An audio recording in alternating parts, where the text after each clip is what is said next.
करती हूँ कि आप सब खैरियत से होंगे। मैं आज आप लोगों के लिए दाँत के दर्द को दूर करने के लिए एक आसान सी रेमेडी लेकर आई हूँ।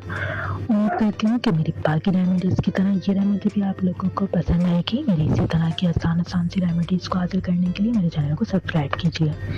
चलिए देखते हैं कि आज की रेमेडी को बनाने के लिए हमें किन इंग्रेडिएंट्स की ज़रूरत है। आज की रेमेडी को बनाने के लिए हमें चाहिए 4 इंग्रेडिएंट।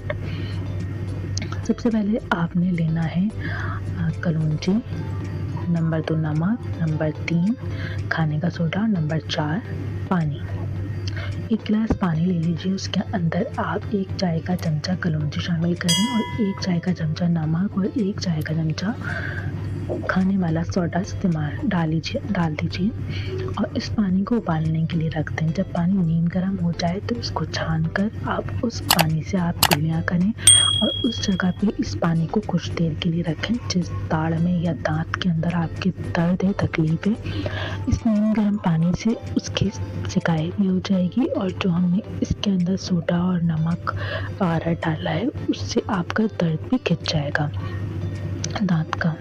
उम्मीद करती हूँ कि मेरी बाकी रेमेडीज़ की तरह ये रेमेडी भी आप लोगों को पसंद आई होगी। मेरी इसी तरह की आसान सी रेमेडीज़ को हासिल करने के लिए मेरे चैनल को सब्सक्राइब कीजिए, मेरी वीडियोज़ को लाइक और शेयर कीजिए। अल्लाह हाफिज़।